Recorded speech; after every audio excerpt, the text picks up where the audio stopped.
सभी भक्त सज्जनों से और सभी महानुभावों से नम्र निवेदन है कि वर्तमान स्थिति की इस आपत्ति काल में, इस महामारी के काल में वैश्विक शांति के लिए और सबकी आरोग्य के कामना करते हुए सब लोग अपने अपने घरों में जितना हो सके उतना देवी अथर्वशीर्ष का पाठ अवश्य करें।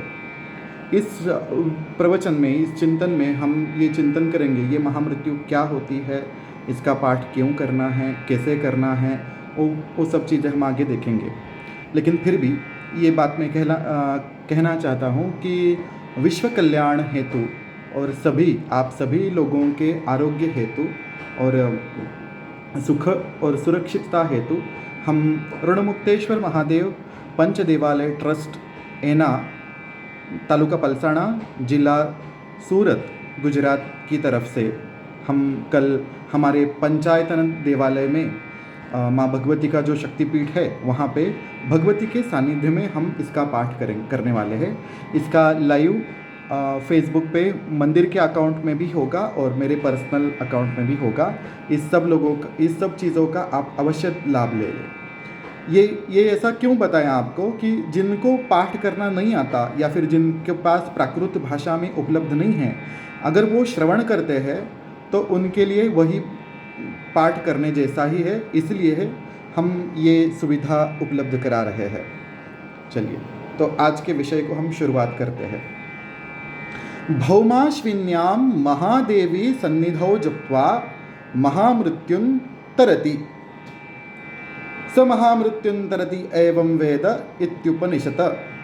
ऐसा सबसे आखिरी वाला जो मंत्र, वो चरण, फलश्रुति का चरण बोला है कि ये उपनिषद का वाक्य है कि जो भौम अश्विनी योग पर महादेवी जगदम्बा के साथ में, महाजगत जननी महादेवी के सानिध्य में, उनके प्रतिमा के पास, उनके मूर्ति के पास, उनके मंदिर में अगर जो कोई इसका पाठ करेगा वो महामृत्यु से तर जाएगा।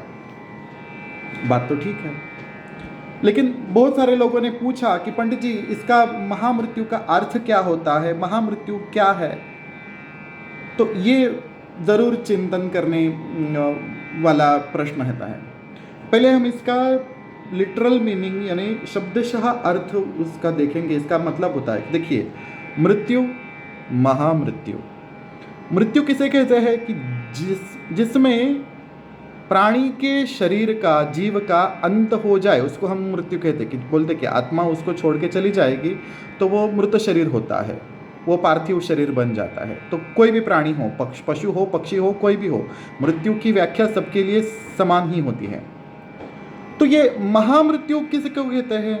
महामृत्यु वो है कि जो अकस्मात मृत्यु होती है, जो अपघात से मृत्यु होती है, जो साधारण मृत्यु नहीं, जो असाधारण मृत्यु है, जो महामारी के कारण, अभी हम जो कोरोना के बारे में जो अभी चल रहा है पूरे विश्व में, महामारी के कारण जो मृत्यु होती है उसको महामृत्यु हम कह सकते हैं।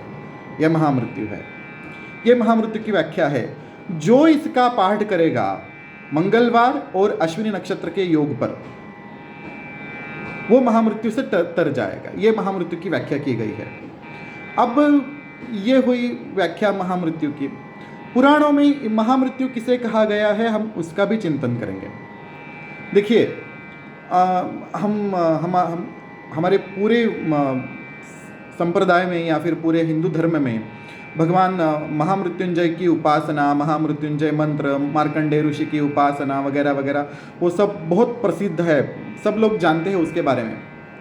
उनको महामृत्युंजय क्यों कहा? उन्होंने किससे जय किया? भगवान भोलेनाथ ने जब मार्कंडेय ऋषि की रक्षा की तो किससे रक्षा की, उसका चिंतन थोड़ा सा कीजिए कि उसका वो, उन्होंने तो यम ने उनके ऊपर पाश डाला तो भगवान भोलेनाथ प्रकट हो गए। उनके प्रकट होने के बाद उन्होंने यम के ऊपर पाश डाला, यानी कि महामृत्यु किसे कहा गया है? महामृत्यु जो मृत्यु के अधिपति है, जो मृत्यु के प्रमुख देवता है यमराज, उनको महामृत्यु कहा गया है। इसके प्रमाण आपको पद्म पुराण, मार्कंडेय पुराण और नरसिंह पुराण में भी इसका मिलेगा। इसकी चिंतन हम नहीं करेंगे। हम जाते जाते मैं मराठी में एक उदाहरण दे जाता हूँ कि गुरु चरित्र के 34वें अध्याय में स्वामी महाराज कहते हैं कि महामृत्यु दूतां सहित ऐसा न्यावया आला तुझा सुत, महामृत्यु दूता सहित न्यावया आला तुझा सुत। इसमें बोला है कि ये जो अध्याय है 34वां अध्याय जो है गुरु चरित्र का, उसमें कहा गया है कि वो ये जो अध्याय है इसमें रुद्राक्ष धारण और भस्म धारण की महिमा बताई गई है। उसमें क्या कहा है कि रुद्र अध्याय पाठ करते समय वो यमराज महामृत्यु अपने दूतों के साथ आया। किस लिए आया? तुम्हारे सुत को लेने के लिए आया। इसके ऊपर टीका करते हुए द्विसाहस्री गुरु चरित्र में भगवान स्वामी वासुदेवानंद सरस्वती जी कहते हैं कि सप्राहात्र महामृत्युस, ऐसा उन्होंने 17वें अध्याय के 38वें श्लोक में उन्होंने ऐसा बताया है, सप्राहात्र महामृत्युस। तो स्वामी महाराज भी उनको महामृत्यु किसको बोलते कि महामृत्यु यमराज को बोलते हैं। अगर यम आता है इसका प्रयोजन यही है कि आपको लेने के लिए यमदूत ना आए, आपको लेने के लिए शिवदूत आए, आपको लेने के लिए विष्णु के दूत आए, आपको लेने के लिए माता जी के दूत आए, यही अपेक्षा की गई है। इसलिए कहा जाए कि स महामृत्युन तरति, आप यम के संयमनीपुरी को जाएंगे तो आप नरक में ही जाओगे। ये बात तो सही है। अगर आपको कैलाश में जाना है, वैकुंठ में जाना है, आपको दुर्गा लोक में जाना है, मणिद्वीप धाम को जाना है, तो आपको मृत्यु के ऊपर विजय, महामृत्यु के ऊपर विजय प्राप्त करनी है। तो वो महामृत्यु किसे कहा गया है कि पुराणों के अनुसार, स्वामी वासुदेवानंद सरस्वती जी के अनुसार महामृत्यु कहा गया है यमराज को। तो यमराज के सिवा दूसरा ये हो गया। तो प्रवृत्ति मार्ग के लोगों के लिए, जो सांसारिक लोग हैं, वो बोलेंगे ठीक है चलो हमको तो सुख भोगना है, हमको स्वर्ग में जाना है, इसलिए हम करेंगे। जो निवृत्ति मार्ग के लोग हैं, जो वेदांती है, जो ध्यानी हैं, उनके लिए मैं कहता हूँ, आचार्य शंकराचार्य जी कहते हैं विवेक चूड़ामणि के 87 और 86 अध्याय में, मोह एव महामृत्यु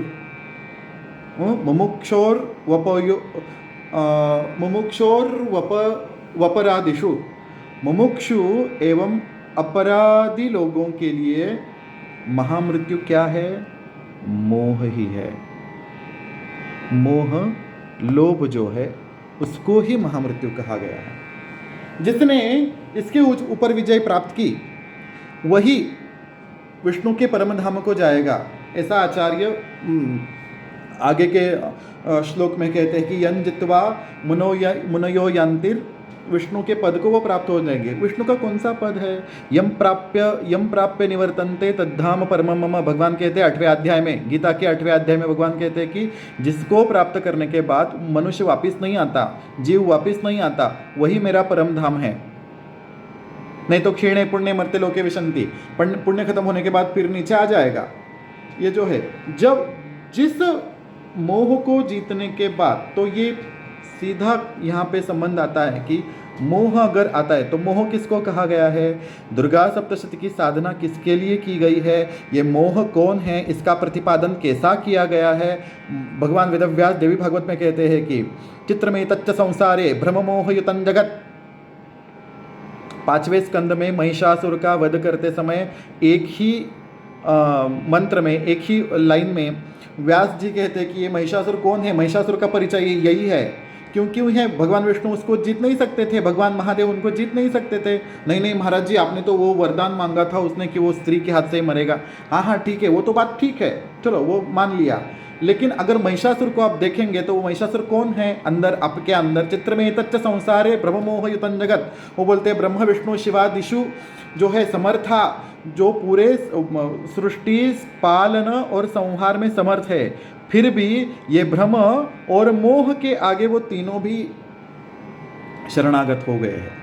इसलिए मोह के विजय के लिए, मोह रूपी महामृत्यु के विजय के लिए हमको भगवती का ही आवाहन करना पड़ता है, भगवती को ही बुलाना पड़ता है। ये भगवान वेदव्यास का ये प्रमाण हो गया। दूसरा, महाराष्ट्रीय संत परंपरा में भगवान विठलनाथ जी को माता के स्वरूप में बहुत बार बहुत संतों ने बुलाया, उसकी चर्चा हम नहीं करते, लेकिन फिर भी ऐसी प्रमाण देते जाता हूँ मैं भी कि जो संत एकनाथ जी थे, उनका एक भारूड़ के एक प्रकार आता है, उनके भारूड़ में उनका एक जोगवा करके एक प्रकार आता है, उसमें उन्होंने कहा है कि अनादि निर्गुण प्रगटली भवानी। बोल कौन कौन प्रकट हो गई? अन आदि, जिसका कोई आदि नहीं है, जिसका कोई अंत नहीं है, ऐसी भवानी प्रकट हो गई। किस लिए? मोह महिषासुर मर्दना लागुनी, मोह रूपी महिषासुर के मर्दन के लिए वो प्रकट हुई। इसलिए माँ के नाम की मैं दुहाई देता हूँ, हे माँ तुम आ जाओ और मेरे मन के अंदर जो महिषासुर बैठा है, जो महामृत्यु मोह रूपी महिषासुर मेरे मन के अंदर बैठा है, उसका नाश करो, उसका मर्दन करो। ज्ञानेश्वरी में 18वें अध्याय में गीता का परिचय देते हुए ज्ञानेश्वरी महाराज जी कहते हैं कि गीता है सप्तशती, मंत्र प्रतिपाद्य भगवती, मोह महिषा मुक्ति आनंदली से। गीता के कितने श्लोक है? 700 श्लोक है। सप्तशती वो भी सप्तशती ही है, ये दुर्गा सप्तशती ये भी है, वो भी सप्तशती है। वो क्या है? मंत्र प्रतिपाद्य भगवती। गीता क्या है? मंत्र प्रतिपाद्य। हम बोलते हैं कि अद्वैतामृत वर्षिणीम भगवतीम अष्टादशाध्यायिनीम। जब भगवती का स्वरूप आता है तो वो क्या करती है? मोह महिषा मुक्ति, ज्ञान रूप से मोह रूपी महिषासुर का नाश करती है। मोह महिषा मुक्ति आनंदली से, यही तो है देवी दुर्गा सप्तशती के पहले अध्याय में व्यास महर्षि कहते हैं कि ज्ञानं च तन्मनुष्याणां यत्तेषां मृगपक्षिणां, ज्ञान सभी मृग पक्षी जीव जंतु सभी को विषय वस्तु का ज्ञान होता है। मानुषा मनुजव्याघ्र साभिलाषा सुतान् प्रति, लोभात् प्रत्युपकाराय नन्वेतां किन्न पश्यसि, कणमोक्षाद्धृतान् मोहात् पीड्यमानान् पिक्षुधा। खुद को भूख लगी है, फिर भी अपने चोच में जो अन्न का कण होता है उसको अपने बच्चों को खिला देते हैं। क्यों? मोह के कारण, लोभ के कारण, है ना। ये अगर पशु पक्षियों की ये हालत है, आप किसका भी उदाहरण ले लीजिए, जो ममता आती है, ममत्व जो आता है, मेरा है, ये मेरा ही है, इसके ऊपर मेरा अधिकार है, इसको हम ममत्व जो बोलते कि मेरा, मुझे, तथापि ममता वर्ते, ममता के आवृत्त होने के कारण, वेष्टने के कारण मोह गर्ते निपातिता। दुर्गा सप्तशती प्रथमोध्याय का चिंतन आता है। ये क्या, कौन है देवी, कौन है ये, कौन किस, क्या वजह है, मोह की वजह क्या है, वही मैं बता रहा हूँ। महामृत्यु की वजह क्या है वही बता रहा हूँ। महामाया प्रभावेण संसार स्थितिकारिणा, उस महामाया के प्रभाव के कारण ही संसार और स्थिति और लय का कारण हो जाता है। वो महामाया जो है वही तन्नात्र विस्मय कार्यो योग निद्रा जगतपते है, महामाया हर इच्छा तया सम्मोह्यते जगत। वो जगतपति की जो महामाया है, जो योग निद्रा है, भगवान विष्णु को भी मोहित कर डालती है, उनको भी योग निद्रा में डाल देती है। तो हम लोगों को डाल दे, उसमें क्या विस्मय है। जो ज्ञानी विद्वान लोग हैं उनको तो बल से आकर्षित करके उनको मोह में डालती। ज्ञानिनामपि चेतांसि देवी भगवती ही सा, बलादाकृष्य मोहाय महामाया प्रयच्छति, है ना।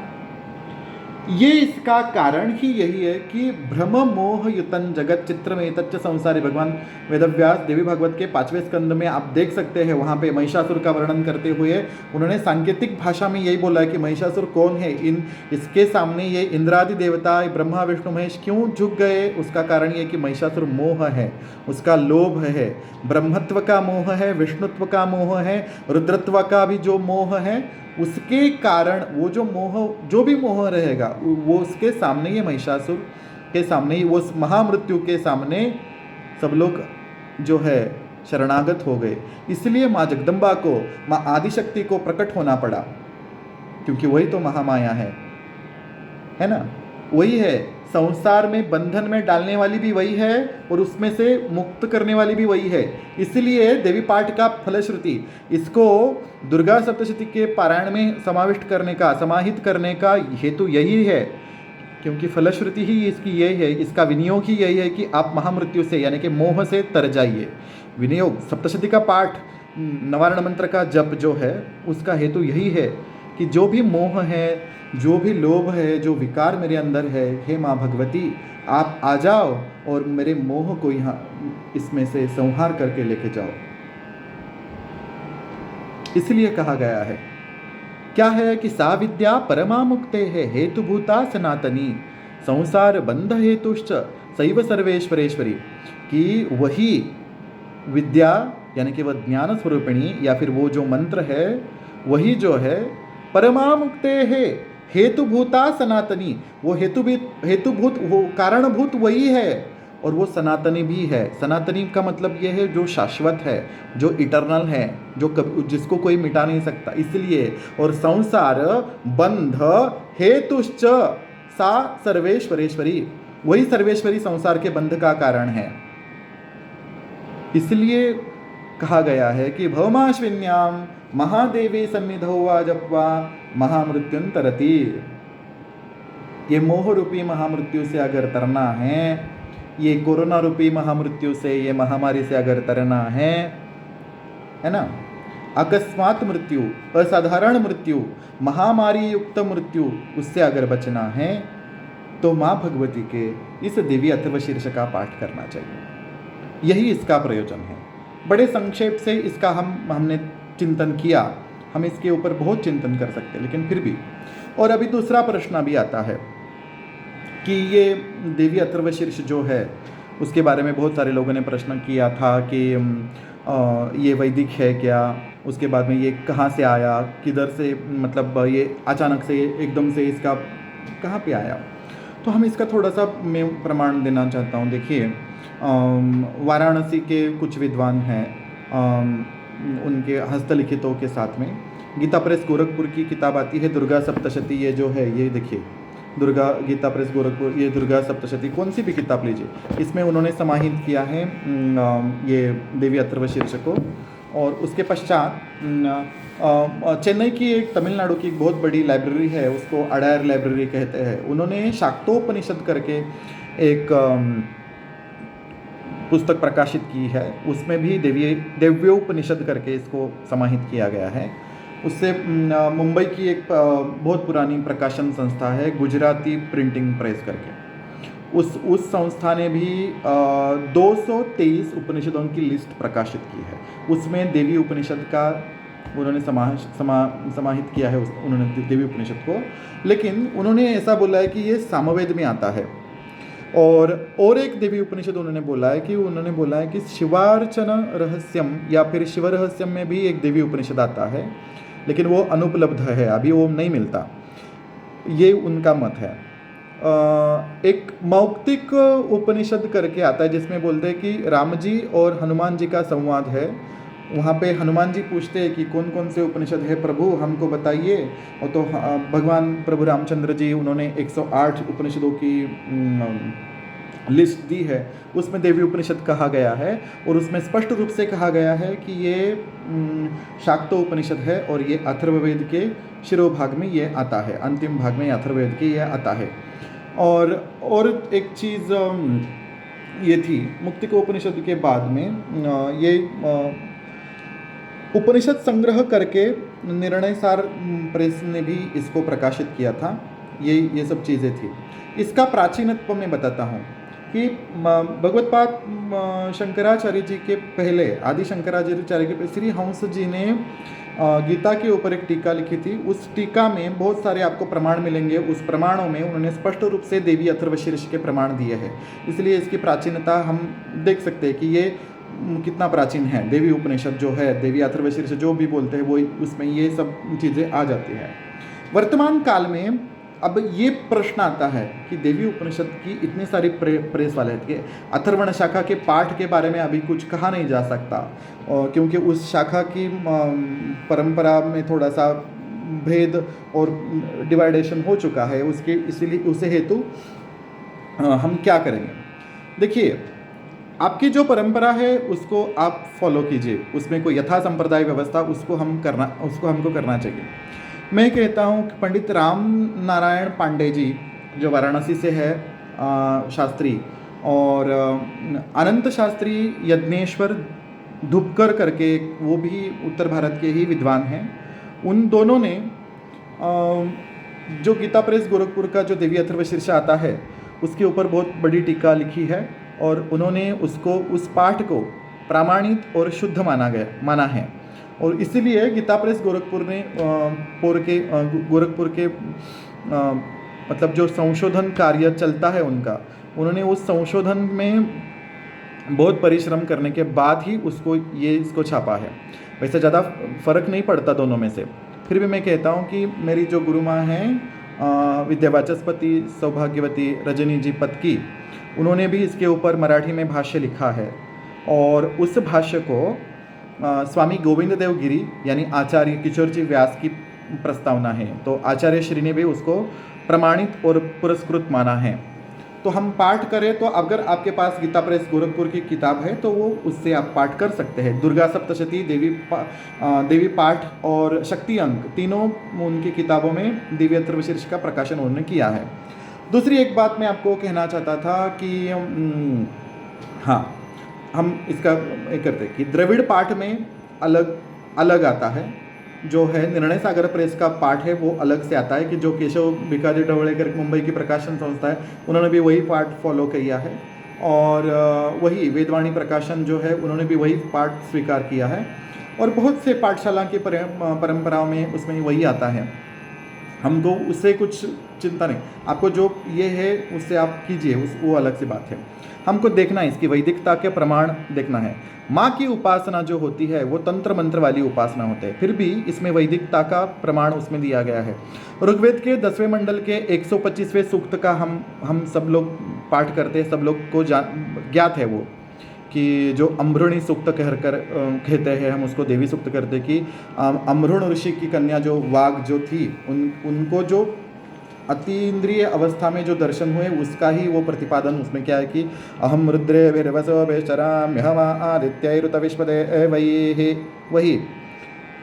वही पाठ गद्य रूप में गोरखपुर की किताब में, वही पाठ गद्य रूप में, सर्वे वही देवा देवी मुपतस्तु कासित्वं महादेवीति सा ब्रवीत् अहम ब्रह्मस्वरूपिणी मत्तः प्रकृतिपुरुषात्मकं जगतशून्यं च शून्यं च, यहाँ तक अहमानन्दानानन्दौ अहम विज्ञानाविज्ञाने अहम ब्रह्मा ब्रह्मणि वेदितव्ये, यहाँ तक थोड़ा सा फर्क पड़ता है कि यहाँ पे निर्णय सागर वाले बोलते इत्याथर्वणी श्रुति ही, ये उन्होंने समाहित किया है उसमें। वो बोलते अहम रुद्रेभिर्वसोभिश्चरामि। आ गया गद्य रूप में, अहम राष्ट्री संगमनी वसूनां चिकितुषि प्रथमा यज्ञानाम। ऋग्वेद का जैसा कि तैसा उन्होंने लिया। अहम सुवे पितरमस्य मूर्धन मम योनिरप्स्वन्तः समुद्रे, उसमें कैसा है योनिरप्स्व अन्तः समुद्रे ततो वितिष्ठे भवनान विश्वतामोन्त्यां वर्षणोपस्पृशामि। ऋग्वेद का अथर्ववेद में ऐसा ही है। तो द्रविड़ पाठ जो है, जो अडार लाइब्रेरी ने पुरस्कार किया है, जिसका प्रकाशन किया है, उन्होंने वैसा ही पद्य रूप में ही उसका स्वीकार किया है देवी उपनिषद के कारण। और ये गोरखपुर का जो है, गोरखपुर वालों ने उसको गद्य रूप में लिया है। तो हमको ये गद्य रूप का ही स्वीकार उस एवं वेद सदैवं संपदमाप्नोति। उसके बाद में देवता बोलते हैं कि नमो देव्यई महादेव्यई शिवायई सततं नमः। फिर देवता बोलते कि ताम अग्निवर्णां तपसा ज्वलंतीं वैरोचनीं कर्म फलेषु जुष्टांग। मैंने इसको सस्वर क्यों नहीं बोला, क्योंकि उसका आधा श्लोक जो है वो इसी का ही है, इसीलिए। नहीं तो हम ताम अग्निवर्णां तपसा ज्वलंतीं वैरोचनीं कर्म फलेषु जुष्टांग ऐसा भी बोल सकते हैं। दुर्गां देवी गुम शरणमहं प्रपद्ये सुतरसि तरसे नमः। यजुर्वेद का दुर्गा सूक्तम हम जो कहते हैं उसका। उसके बाद में आता है देवीं वाचम जनयंत देवा आस्तां विश्वरूपा पशवो वदन्ति सा न ओमन्द्रे शमूर्जन्तुहा नाधेनुर्वागस्मानुपसृष्टुतैतो। ऋग्वेद के 8वें मंडल के 100वें सूक्त का ये मंत्र आता है, ये है ना। उसके बाद में हम आगे जाएंगे तो देखेंगे क्या है। ओम महालक्ष्मी च विद्महे सर्वशक्त्यै च धीमहि तन्नो देवी प्रचोदयात्। ये गायत्री मंत्र है, गायत्री छंद में आया है। इसमें फ़र्क है, दोनों प्रतियों में इसमें फ़र्क आता है। उसके बाद वाला जो मंत्र आता है अदितिर्ह्य जनिष्ठ दक्षिया दुहिता तव तान देवा अन्वजायन्त भद्रा अमृतबंधवः। ये फिर 10वें मंडल में आता है। 10वें मंडल के 72वें सूक्त का ये 5वां मंत्र ही ये है, आदित्य जनिष्ठ। उसके बाद में जो आया है पूरा फिर गद्य आया है और फिर तांत्रिक पौराण मंत्र जैसा आया है। उसमें भगवती का श्री विद्या का मंत्र प्रतिपादित किया गया है, नवारण मंत्र का प्रतिपादन किया गया है, ह्रीम एकाक्षर मंत्र का प्रतिपादन किया गया है। इसके कारण अगर आप देवी अथर्वशीर्ष का ऐसे भी पाठ करें तो आपको वैदिक पाठ का भी फल प्राप्त होता है तथा तांत्रिक मंत्रों का भी फल प्राप्त होता है। इसलिए कहा गया है कि देवी अथर्वशीर्ष की उपासना ये करनी है तो हमको नित्य रूप से करनी है, तो वो ज़्यादा फायदेमंद या फिर लाभदायक हो सकता है। हमको माँ भगवती की कृपा हमारे ऊपर शीघ्र हो जाए। इसी कारण गीता प्रेस गोरखपुर ने ये मोह के ऊपर ये विजय प्राप्त दिलाता है। महामृत्यु यानी कि मोह आचार्य जी के, भगवान शंकराचार्य जी के कथनानुसार कि ये मोह का स्वरूप होता है, तो इसीलिए हमको दुर्गा सप्तशती में इसमें समाहित किया गया है। इसलिए अगर नहीं हो तो आपके पास, अगर आपके मराठी में हो, हिंदी में हो, उसका पाठ कीजिए तो भी चलेगा। लेकिन कल अश्विनी नक्षत्र में जब चंद्रमा मंगलवार के दिन होंगे तो आपको उसका पाठ करना ही है। तो उससे सब लोगों की ऊर्जा एकत्रित हो जाए, तो माँ भगवती की कृपा से अगर इसकी वैक्सीन आ जाए, दवा आ जाए ये कोरोना के ऊपर, तो सब लोगों जल्दी से खुशहाल से पहले जैसा सब वातावरण निर्मित हो जाएगा, सब अच्छा हो जाएगा। यही प्रार्थना और कामना करके हमको ये पाठ करना है। तो कहना यही है, अगर जिनके पास प्राकृत में भी उपलब्ध नहीं है तो कल वो लोग जिनको आता है उनको बोलिए कि भाई आप फ़ोन पे सुनाइए या फिर फेसबुक का लाइव कीजिए या फिर रिकॉर्डिंग भेजिए, उनके साथ से आप श्रवण कीजिए। मराठी में इसकी टीका बहुत अच्छी आती है, उनका नाम मुझे पता नहीं है ज्ञात है, लेकिन कुछ पंक्तियाँ मुझे थोड़ी सी याद है। सर्वदेवता मिळून पुसती देवी लागोन, महादेवी तव स्वरूप पूर्ण विशद आम्हा तू करी। वो बहुत अच्छा है। वो माने देवी म्हणे मी शून्य निराकार निर्गुण मजविण अणुमात्र सृष्टि का ही असेना। माता जी का ये बहुत अच्छा वर्णन उन्होंने मराठी भाषा में किया है। अगर आपके पास उपलब्ध हो तो आप ये ज़रूर कीजिए। जो भी लोग भारत में हैं, भारत के बाहर भी है, हमारे भारत में तो थोड़ा कम है, लेकिन विदेश में देखा जाए, अमेरिका में या फिर कनाडा में, वहाँ पे स्थिति बहुत भयानक है। इसी हेतु ये मैंने हिंदी भाषा में ही ये वीडियो बनाया है। महामृत्यु के ऊपर निवारण हेतु हमको ये इसका पाठ करना है। ये कितने बार करना है? जब तक अश्विनी नक्षत्र हो उतने समय तक करना चाहिए। भौमाश्विन्याम महादेवी सन्निधौ वा जप्त्वा, माता जी के सामने बैठकर जब तक अश्विनी नक्षत्र है, मंगलवार है, तब तक पाठ करना है। लेकिन ये कलयुग है, हमको इतना संभव है नहीं। इसी हेतु आपको जितना आएगा बैठने के लिए। आपको जितनी आपकी शक्ति हो, आपकी भक्ति हो, उतने पारायण, उतने आवर्तन आप कीजिए। माँ भगवती की कृपा से ये महामृत्यु से, ये महामारी से हम सब लोग अवश्य निवृत्ति पाएंगे या फिर निवारण पाएंगे। इस हेतु से, इस कामना से ओम नमः चंडिकाय। जय महादेव। हर हर महादेव।